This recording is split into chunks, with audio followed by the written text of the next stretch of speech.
আজকে দাদার মেয়ের অনুষ্ঠান মানে বার্থডে পার্টি রান্না হচ্ছে। কি রান্না করতেছে আপনারা দেখুন। কড়াতে সরষের তেল নিয়ে নিয়েছি, তেলের উপরে সামান্য চিনি। এই দেখুন আলুটাকেও লাল করে ভেজে নিয়েছি লবণ হলুদ দিয়ে।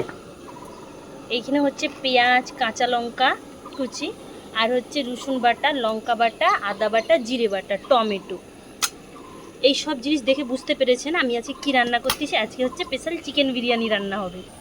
এবার এখানে হচ্ছে গোটা গরম মশলা, তেজপাতা, শুকনো লঙ্কা। এবার হচ্ছে এখানে জয়ত্রী আছে, জায়ফল আছে, সব দিয়ে দিলাম পুরো। এবার পেঁয়াজ কুচি দিয়ে দিলাম, পেঁয়াজ কুচি আর কাঁচা লঙ্কা দিয়ে এটা খুব ভালোভাবে লাল করে ভেজে নেব। এবার এটা ভালো করে লাল করে ভেজেছে। এই দেখো আমাদের বার্থডে গার্ল, হাই করে দো, হাই। আর এই যে মিষ্টি গার্ল, হ্যাঁ তোমার এই যে দেখো দুই বোন একসাথে। এই দেখুন এটা লাল করে ভেজে সত্যি এইটা। হ্যাঁ হ্যাঁ যাও। এইটার মধ্যে মানে সত্যি বলতে ঘি দেওয়া লাগে। এবার আমার সত্যি বলতে আমাদের চন্দ্রিমা ঘি তো মানে ওর দুধের কোনো জিনিসও খাওয়া যায় না, সবাই অ্যালার্জি। তার জন্য এখানে আমি ঘি ব্যবহার করলাম না। আপনারা কিন্তু এখানে ঘি ব্যবহার করবেন, আমি পরে ব্যবহার করবো ঘিটা ওর জন্য তুলে নিয়ে। দেখুন এটা লাল করে খুব ভালোভাবে ভেজে নিয়েছি। এবার রসুন বাটাটা দিয়ে দিচ্ছি। রসুন বাটাটা দিয়ে খুব ভালোভাবে ভেজে নিয়েছি। সব বাটা মশলা দিয়ে কিন্তু চিকেন বিরিয়ানি রান্না করবে। এবার আদা বাটাটা দিয়ে দিলাম। সত্যি বলতে বার্থডে পার্টির জন্য স্পেশাল চিকেন বিরিয়ানি আমি যেভাবে বানাই, সত্যি বলতে না আমার হাতের বিরিয়ানি আমাদের পরিবারে মানে যারা আত্মীয় সবাই ভীষণ পছন্দ করে, পাড়া প্রতিবেশী। সেই জন্য কোনো অনুষ্ঠান হলে আমাকে সবাই ডাকে বিরিয়ানি রান্না করার জন্য। এবার সবাই ভালোবেসে ডাকে, নাও বলতে পারি না, তাই ছুটে চলে এসে বানানোর জন্য। আর আমার সোনামা তো বলেই দিয়েছে আনতে আমি তোমার হাতেরই খাবো, তাই আমার আসতে হয়েছে। নির্বাহর পরীক্ষাও চলছে। এবার হচ্ছে এখানে আমি জিরে বাটা দিয়ে দিচ্ছি। সত্যি বলতে মশলা কষানোর কাছেই সব, যত ভালো করে মশলা কষাবে ততই কিন্তু খেতে সুন্দর হবে। এবার জিরা বাটাটাকে খুব ভালোভাবে কষিয়ে নিচ্ছি। এবার হচ্ছে লঙ্কা বাটাটা দিয়ে দিচ্ছি। এটা হচ্ছে শুকনো লঙ্কাকে বেটে নিয়েছি, আমি কিন্তু কোনো গুঁড়ো মশলা ব্যবহার করছি। আমি ঘরে বানানো গুঁড়ো মশলা ব্যবহার করবো, আমি ঘরে যেটা বানিয়েছি। আর ওই যে এভারেস্টের বিরিয়ানির মশলা। লঙ্কাটা কষানোর পর এবার হলুদ দিয়ে দিলাম, দিয়ে সামান্য হলুদে জল দিয়ে দিলাম,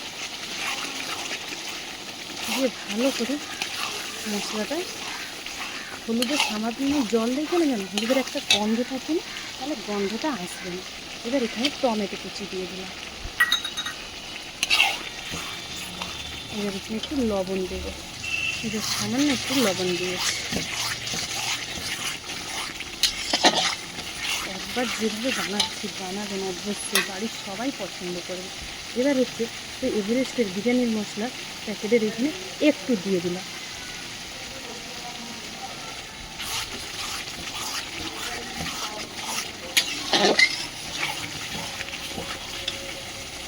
এবার এখানে চিকেনটা দিয়ে দিলাম। চিকেনটা সত্যি বলতে লবণ, হলুদ আর সরষের তেল আর লেবু দিয়ে আগে থেকে ম্যারিনেট করে রেখেছিলাম, যাতে চিকেনটার মধ্যে লবণ টবণ খুব ভালোভাবে ঢুকিয়ে যায়। এবার খুব ভালোভাবে কিন্তু এটা আমি কষে নেব।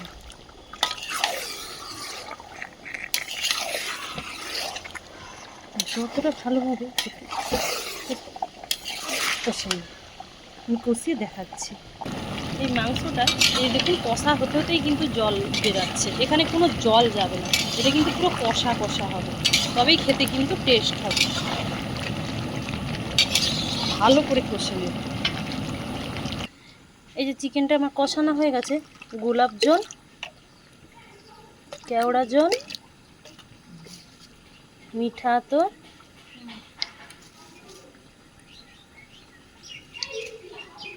এই দেখুন চিকেনটা খুব ভালোভাবে কিন্তু কষানো হয়ে গেছে, তেল ছেড়ে দিয়েছে।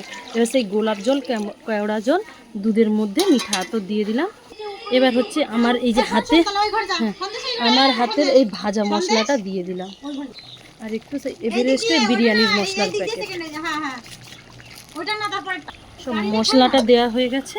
এবার সেই ভেজে রাখা আলুগুলোও এর সাথে দিয়ে দিচ্ছি।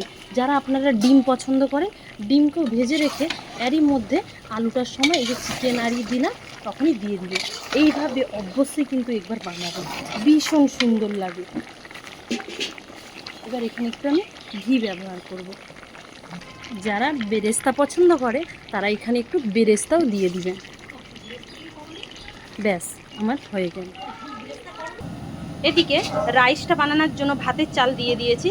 জলটা মানে চাল নয়, জলটা গরম করে নিচ্ছি। জলের মধ্যে দিয়েছি গরমে কাজু বাদাম, কিশমিশ, তারপরে জায়ফল, জয়িত্রী, গোটা গরম মশলা, এলাচ, সাই জিরা, সাই গোলমরিচ, তেজপাতা, কাজু বাদাম, কিশমিশ, লবণ। এখানে একটু রিফাইন তেলও দিয়েছি যাতে ভাতটা না জড়িয়ে যায়। আর এদিকে ভাতের চালটাও ভিজিয়ে রেখেছিলাম, 2 ঘন্টা মতো ভিজানো ছিল। এই দেখুন আমার রাইসটাও হয়ে গেছে। এবার রাইসটা আমি নামিয়ে নেব। এই যে আমার রাইসটাও হয়ে গিয়েছে, আর ওইদিকে চিকেনটা। এবার হচ্ছে এটা আমি মিশিয়ে নেব। কড়াতে হচ্ছে ঘি দিয়ে দিলাম, এরপরে আমি রাইস দিয়ে দিয়েছি। রাইসের উপর দিয়ে আর একটু ঘি দিয়ে এবার হচ্ছে আমি চিকেনটা দিয়ে দেব। এইভাবে আমি পুরো মিক্সড করে নেব। এই যে আমার বিরিয়ানি রান্না কমপ্লিট। আমার যদি এরকম রেসিপি ভালো লেগে থাকে আপনারা সবাই ভালোবাসা দিবেন। নমস্কার।